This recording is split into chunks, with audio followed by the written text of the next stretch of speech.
Alors effectivement, j'ai de la joie et je me réjouis de transmettre ce que j'ai reçu pour vous avec le titre de ce message un peu bizarre, un repas en tête à pied. Et vous allez comprendre pourquoi, mais j'aimerais commencer avec une question pour vous ce matin. Si je vous demandais de choisir une échelle qui caractériserait votre amour pour Jésus, qui caractériserait votre relation pour Jésus, eh bien, laquelle choisirez-vous? Alors ce matin, en exclusivité à l'Escale, vous allez avoir un défilé d'échelles et vous allez pouvoir choisir quelle échelle vous prendriez. Donc l'échelle qui devrait caractériser votre amour pour Jésus. Tantaram. Voilà, ça devrait arriver. On les encourage. Voilà. Voilà, merci Adrien pour la plus grande qui nous permet de décrocher. Voilà, ils vont les poser après, les appuyer contre le mur. Différentes tailles, bien sûr. Il n'y a pas de musique, mais il faut quand même marcher un peu en défilé là. Voilà, merci. Merci beaucoup, on peut les applaudir.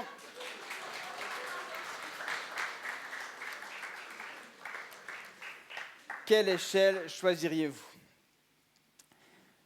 Dans une rencontre toute particulière, Jésus va établir un lien entre notre amour pour lui et son pardon. Il le fait en parlant d'abord en parabole, et on reviendra bien sûr sur le texte après. Et il dit ceci, en une parabole, un créancier avait 2 débiteurs, l'un d'eux lui devait 500 pièces d'argent et l'autre 50. Comme il n'avait pas de quoi le rembourser, il leur remit à tous 2 leurs dettes. Lequel des 2 l'aimera le plus? Alors, qu'est-ce que vous répondriez à cette question de Jésus? Ça semble assez logique, non? Vous pouvez répondre. Le premier, hein? Évidemment, ouais. Et puis ensuite, Jésus dira ceci, « Celui à qui l'on pardonne peu, aime peu. » Et donc, avant qu'on aille plus loin dans le texte, j'aimerais illustrer cela avec ces échelles.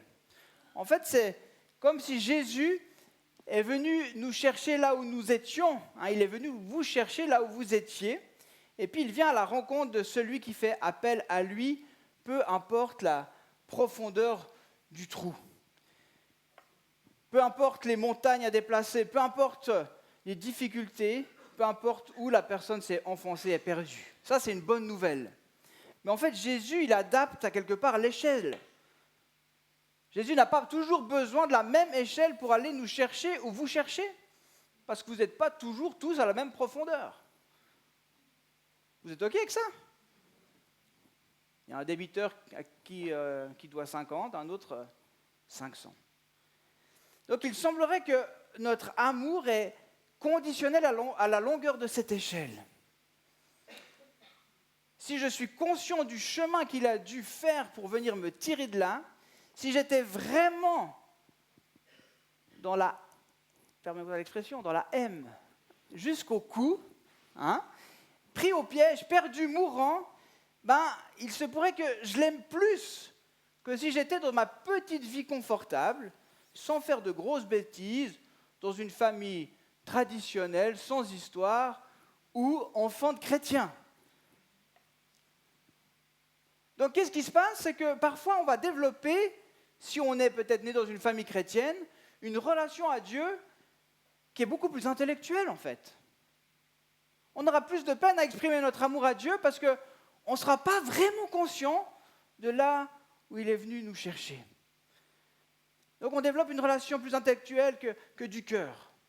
On aime ce qu'il nous apporte, mais on n'a pas conscience vraiment du gap, du trou qui nous séparait, du chemin que Jésus a parcouru pour venir nous chercher. Et ce chemin, j'ai une petite illustration pour ça. J'aime beaucoup ce film du Cœur de l'homme. On l'avait passé une fois à l'époque ici, Le Cœur de l'homme. Et il y a un moment donné où, dans ce film, on voit l'acteur qui représente finalement le père, qui va chercher ce fils, on peut dire le fils prodigue, celui qui s'est perdu, qui était tout près dans la relation avec le Père, puis qui s'est éloigné, perdu. Puis on voit ce chemin qu'il parcourt. On va regarder ensemble, c'est pas long, le chemin que Dieu fait pour venir nous chercher. Par le Père, par Dieu, par Jésus, pour venir nous chercher. Je trouve que ça illustre bien. Alors bien que le trou dans lequel nous étions n'est pas pour tous le même, tous la même profondeur, nous ne devons jamais oublier en fait que Jésus, lui, il est descendu. Jésus est descendu, Jésus est venu sur la terre nous rejoindre, nous chercher et mourir sur cette croix pour nous prendre dans son royaume, pour nous réconcilier avec le Père, pour nous enlever notre péché, la marque de notre péché. Finalement, la croix, c'est cette échelle entre la terre et le ciel. Et je peux me conduire, en fait, plus ou moins juste. Je peux pécher ou avoir péché plus ou moins. Mais pour tous, Jésus est mort. Donc cette échelle qu'il a dressée par la croix entre la terre et le ciel ne devrait pas nous rendre indifférents. Et j'aimerais donc vous inviter à, ce matin, passer d'un repas avec Jésus en tête, à quelque part, à une relation intellectuelle, pour vivre ce repas en tête à pied. Et pour cela, on va lire le texte dans son ensemble, en Jean chapitre 7, les versets 36 à 48. Je vous invite à suivre à l'écran ou dans votre Bible. Un pharisien invita Jésus à manger avec lui. Jésus entra dans la maison du pharisien et se mit à table. Une femme pécheresse qui se trouvait dans la ville apprit qu'il était à table dans la maison du pharisien. Elle apporta un vase plein de parfums et se tint derrière aux pieds de Jésus. Elle pleurait et bientôt elle lui mouilla les pieds de ses larmes. Puis elle les essuya avec ses cheveux, les embrassa et versa le parfum sur eux.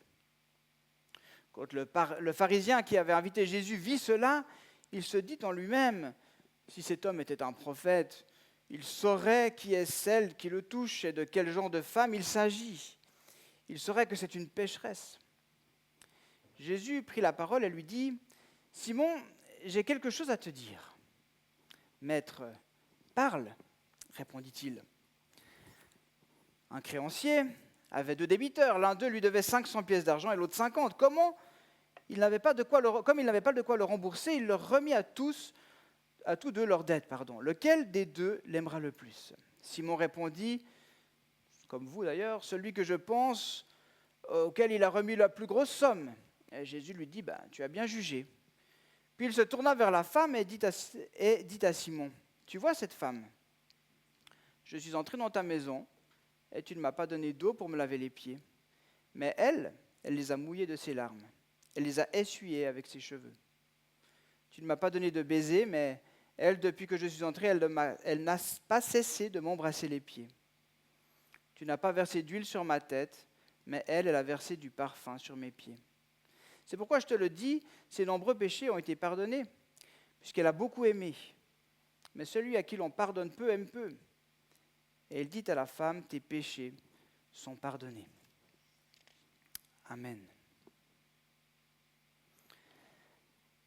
Donc Jésus se trouve chez ce pharisien, dénommé Simon. C'est un grand repas, il y a de gros bonnets à ce dîner. Ceux qui ont la ref la garderont pour eux.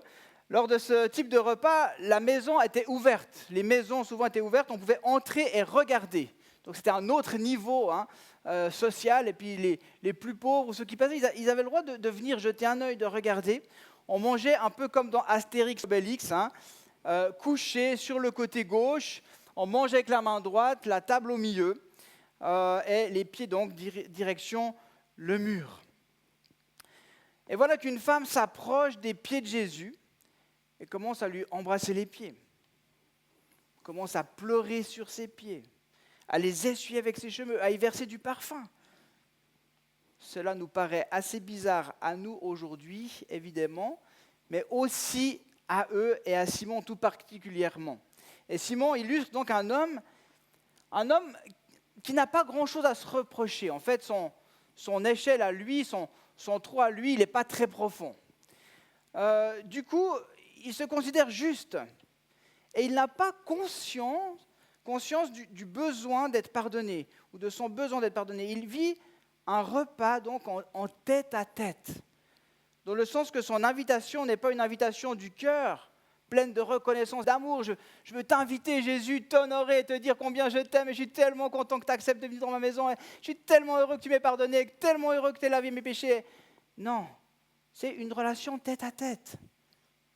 Il ne se rend pas compte avec qui il mange. C'est une démarche intellectuelle. Ce Jésus a des propos intéressants.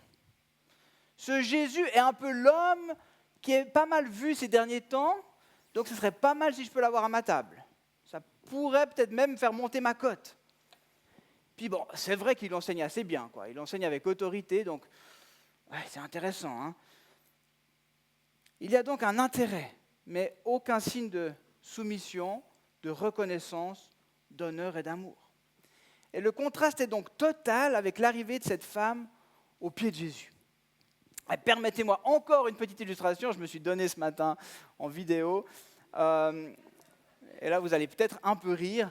Mais en fait, en pensant à ça, j'ai repensé à une scène du film du Prince à New York. Donc c'est vraiment très profane.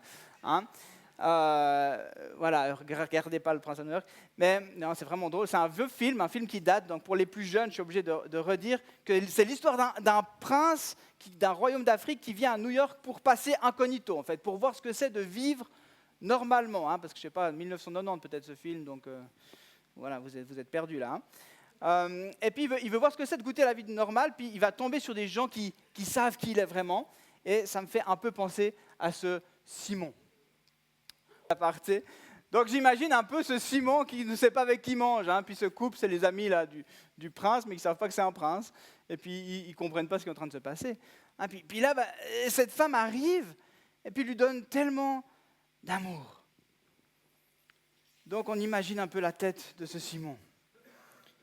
Il ne comprend pas la dévotion de cette femme, il ne comprend pas non plus que Jésus laisse faire, car le texte nous dit que cette femme, elle est pécheresse.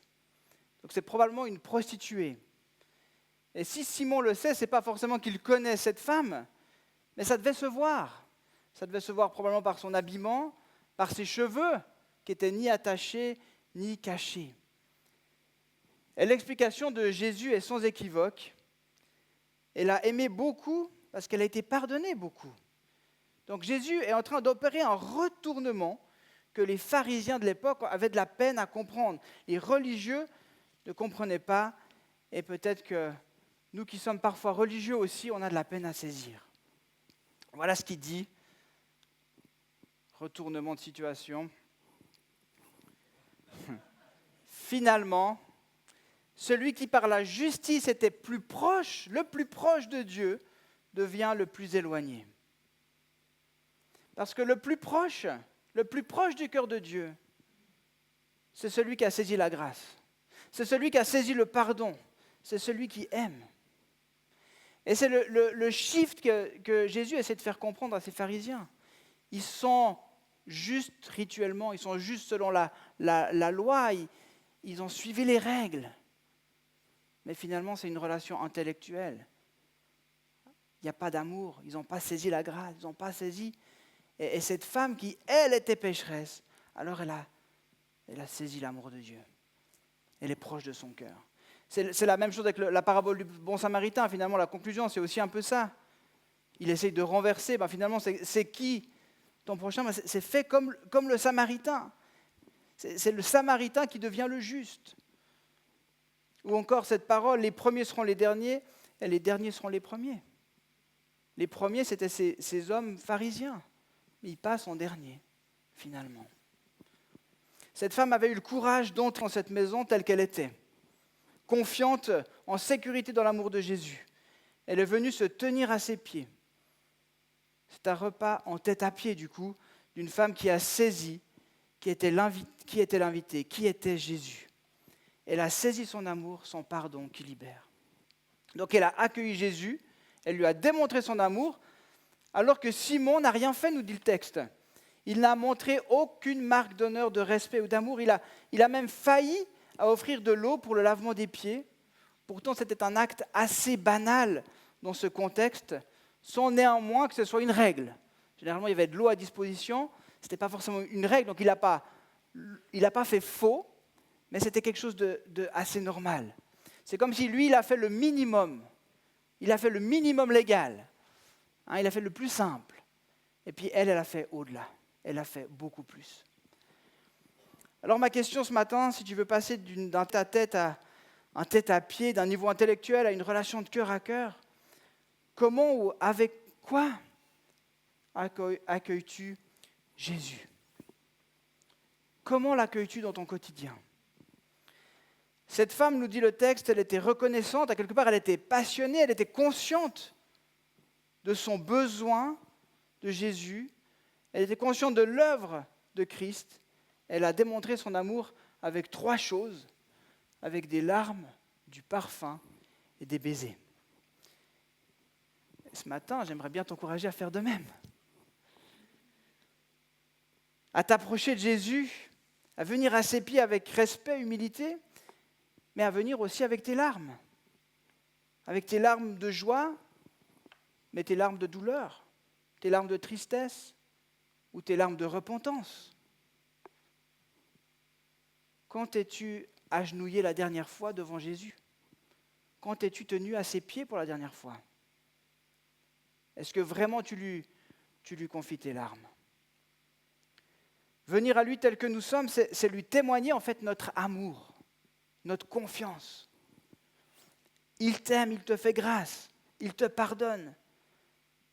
Alors que tu lui confesses ta faute, il te relève, il vient te chercher comme on l'a vu, il entend ton cri, il agit au travers de tes larmes. Et vous savez certainement qu'il y a différents types de larmes. Alors les larmes de crocodile, ça compte pas, hein. Ça c'est les trucs qu'on dit aux enfants. Il y a des larmes, c'est un terme très technique, c'est les larmes basales. C'est les larmes pour humidifier l'œil et le protéger des bactéries. Donc c'est ces petites larmes qu'on a en fait tout le temps qui humidifient l'œil. Et puis il y a aussi les larmes réflexes. Alors c'est lorsque tu pèles des oignons. Il y a un peu une irritation. Si tu as besoin de pleurer, tu pèles des oignons, ça marche bien. Et puis du coup ces larmes, elles viennent pour nettoyer. Et puis il y a les larmes émotionnelles qui sont causées par du coup des émotions. Puis en fait ces larmes, elles évacuent des hormones de stress. Parce que quand on a une émotion, qu'il y a du stress, etc., ça circule dans notre sang. Puis en fait, dans les glandes lacrymales, ici, ça prend ces hormones, puis elles viennent dans les larmes. Donc il n'y a pas tout à fait la même composition dans les larmes émotionnelles que dans les larmes basales. Banal, c'est pas mal aussi. Et puis du coup, vu qu'il y a une forte émotion, vous voyez bien que ça déborde. Il y a la petite rigole là qui est en bas, elle marche plus assez vite, donc ça passe et on a ces larmes qui sortent. Donc elles contiennent aussi des antidouleurs naturelles. Et puis c'est pour ça que souvent quand on pleure, après on se sent assez bien.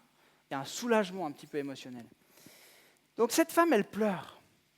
Vous pensez qu'elle pleure de quoi? Elle ne pèle pas des oignons là. C'est des larmes émotionnelles. Et Jésus, qu'est-ce qu'il dit? Il dit en fait qu'elle a lavé ses pieds. Et je trouve ça extraordinaire. En fait, il associe ses larmes à un acte d'amour. Et je me suis demandé, est-ce que ça ne pourrait pas changer un peu notre regard lorsque je pleure aux pieds de Jésus? En fait, tes larmes, elles ne servent pas à rien. Il visite tes larmes et lorsque tu souffres pour lui, lorsque tu souffres avec lui, lorsque tu souffres dans cette relation que tu as, dans ta foi, et que tu t'accroches à Jésus, que tu viens à ses pieds, c'est un acte d'amour. C'est comme si tu lui lavais les pieds. Les larmes de cette femme étaient non seulement liées à sa situation, à sa vie, mais à la réalité du pardon. Ces larmes étaient aussi, comme je l'ai dit, des larmes de joie et de reconnaissance. Quelle joie d'être libéré d'un si gros fardeau. Pardonner, aimer. Je me souviens, une des premières fois où j'ai vraiment saisi la grâce de Dieu, où j'ai vraiment saisi le pardon de Dieu, j'ai tellement pleuré.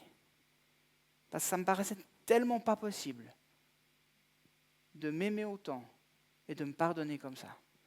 Et de dire, tu peux repartir. Va et ne pêche plus. Go. J'ai effacé. C'était tellement fou. Quelle joie d'être libérée. Plus rien d'autre ne comptait pour cette femme.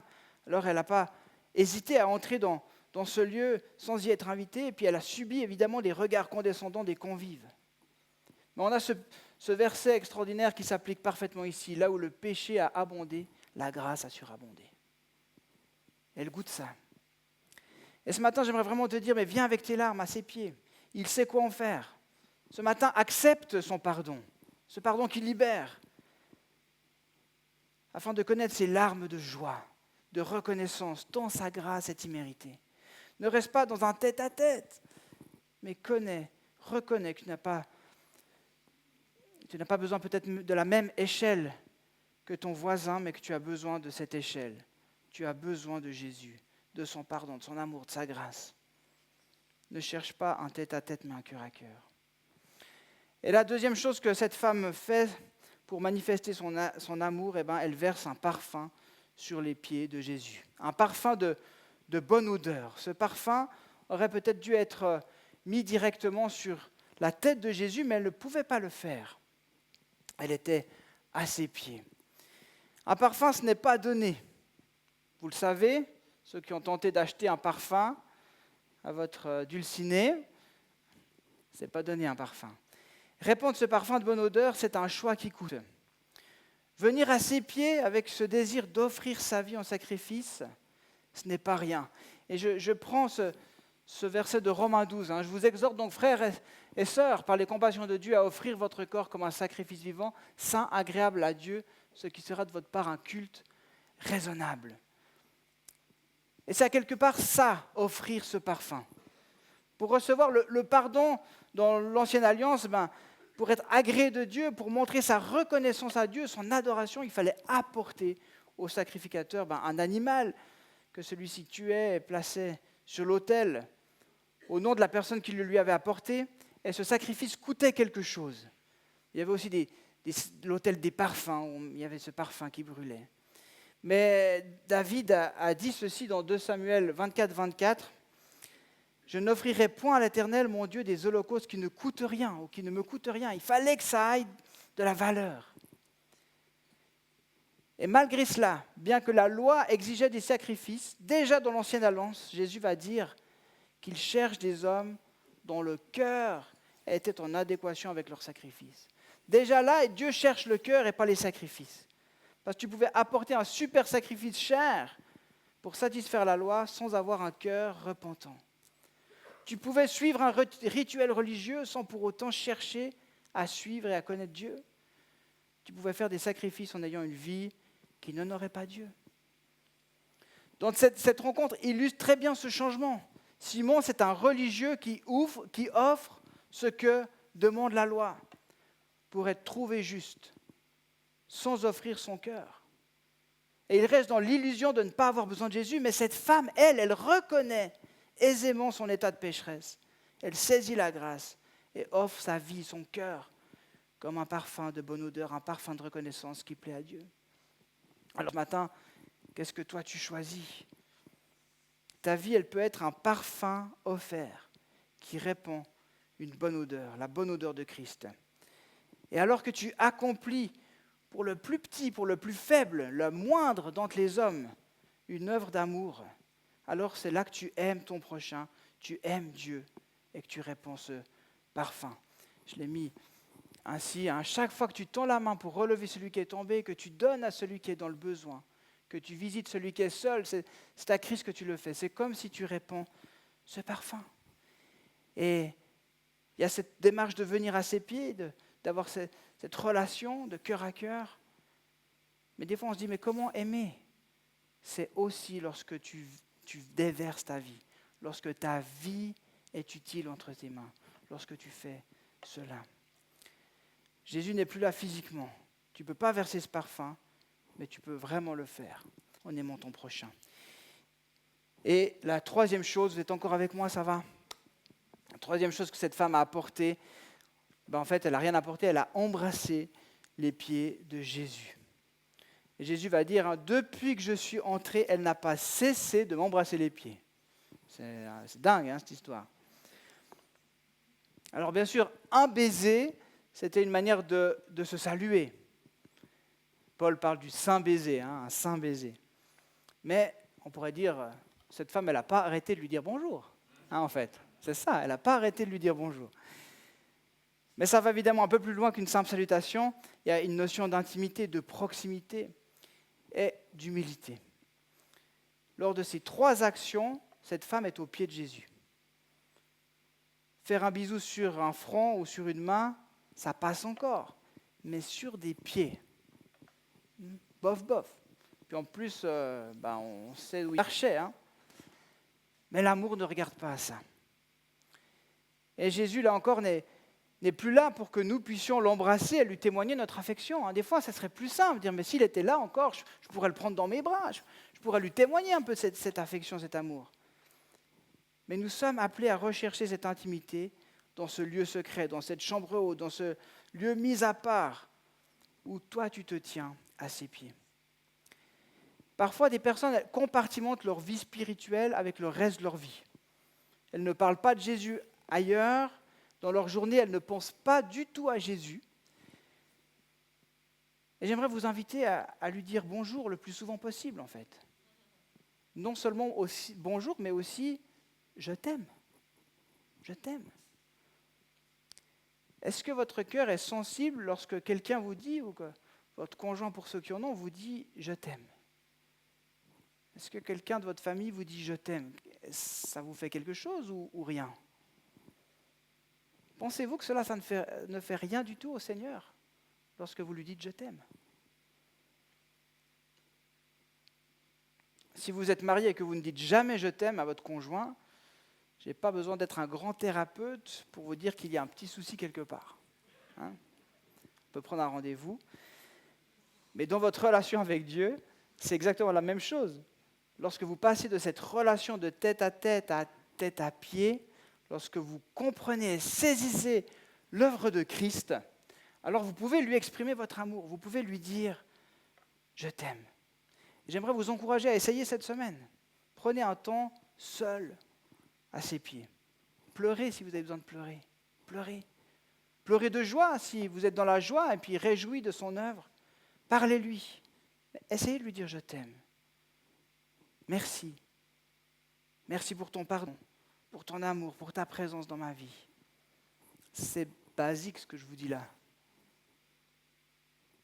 Mais pourtant, les amis. Alors, quelle échelle choisir ?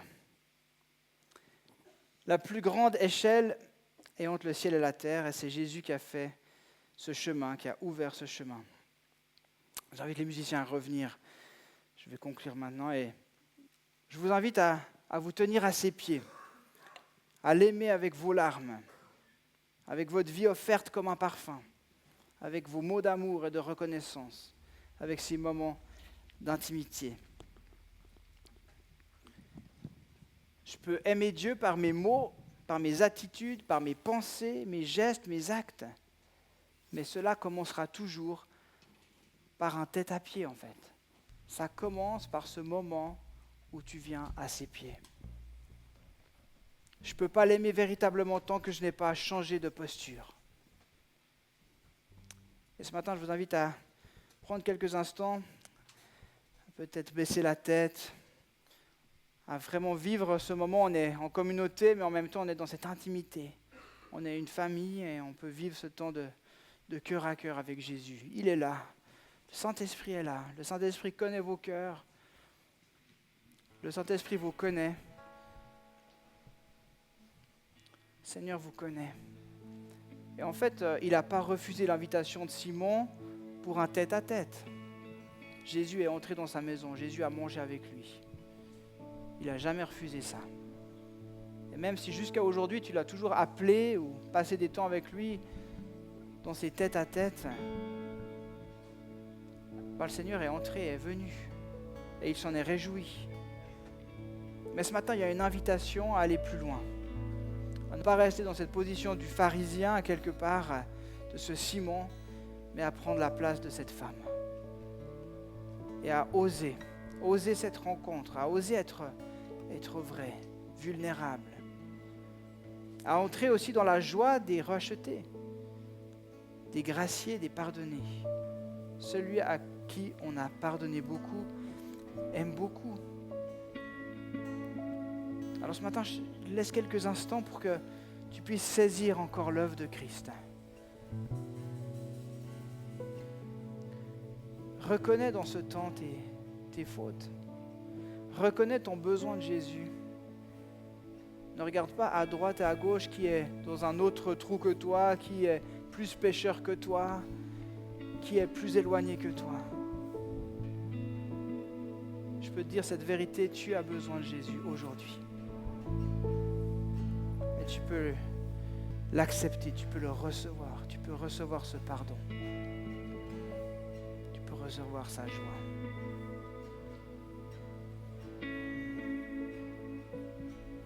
Alléluia Jésus. Si ce matin tu es interpellé, j'aimerais t'inviter à te lever là où tu es, comme ce changement de posture. Aujourd'hui, là, vous êtes assis. Peut-être tu te mets debout, mais dans ton cœur, tu passes d'un tête-à-tête à un tête-à-pied. Tu dis, Seigneur, oui. Seigneur, je veux me tenir à tes pieds. Seigneur, je reconnais que j'ai besoin de toi. Pardon pour les fois où j'ai jugé les autres, qui me paraissent plus pécheurs que moi, moins justes que moi, alors que j'ai tellement besoin de toi. Seigneur, oui, j'aimerais t'aimer. J'aimerais pouvoir t'aimer vraiment. J'aimerais pouvoir te manifester mon amour, comme cette femme a manifesté son amour. Si c'est ton cas, alors lève-toi là où tu es. Les yeux sont fermés, personne ne regarde, c'est que toi et Dieu. C'est Dieu qui te voit, et moi j'aimerais pouvoir prier. Alléluia Jésus.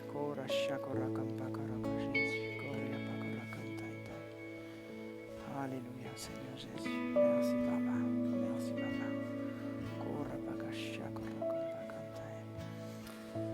Oui Seigneur Jésus. Jésus Père, il n'y a personne d'autre comme toi. Jésus, tu es le seul qui a fait ce chemin, qui est le seul qui a dressé cette échelle à la croix pour nous sauver. Seigneur Jésus, merci pour celles et ceux ce matin qui choisissent de se tenir à tes pieds. Parce que c'est là que tu désires que nous soyons. Seigneur, c'est là que nous pouvons vivre cette intimité avec toi. C'est là que nous pouvons saisir ton cœur, que nous pouvons recevoir ton pardon et ta grâce. Mais tant qu'on reste debout, Seigneur, tant qu'on reste debout, tant qu'on croit être supérieur, tant qu'on pense qu'on n'a pas besoin de toi, Seigneur, rien ne se passe. C'est juste un tête-à-tête, c'est juste une relation intellectuelle. On peut reconnaître que tu as fait des bonnes choses, mais rien ne se passe vraiment. Alors Jésus, merci. Merci pour ces hommes et ces femmes qui choisissent ce matin de se mettre à tes pieds. Seigneur, de t'aimer vraiment pour ce que tu as fait. Seigneur, fais-leur ce cadeau de cette relation renouvelée, de cette relation nouvelle, de cette intimité plus profonde. Seigneur, permets-leur de t'aimer comme il se doit, Seigneur Jésus. Avec simplicité, mais avec tout leur cœur. En aimant d'autres. En te disant ces paroles, je t'aime. Oui, Jésus, je t'aime. Vraiment. Oh Seigneur Jésus. Merci parce que tu recueilles aussi nos larmes. Et ce matin, tu recueilles aussi les larmes de celles et ceux qui souffrent comme celles et ceux qui sont dans la joie. Et Seigneur, merci pour cette parole extraordinaire. Tu en fais quelque chose. C'est une marque d'amour. C'est comme si on te lavait les pieds. Seigneur, tu prends plaisir alors que nous venons à tes pieds, dans cette intimité, dans la réalité de ce que nous vivons. Et tu t'en occupes. Tu as dit aussi, celui qui sème avec larmes moissonnera avec chant d'allégresse. Jésus. Alors Père, merci de nous apprendre à vivre cette réalité de ton amour, de ta grâce. Que Seigneur, nous ne repartions pas juste là où Comme si tout était normal. Mais Seigneur, on veut se laisser toucher par le chemin que tu as fait et que tu fais encore pour nos vies. Gloire à toi, Jésus.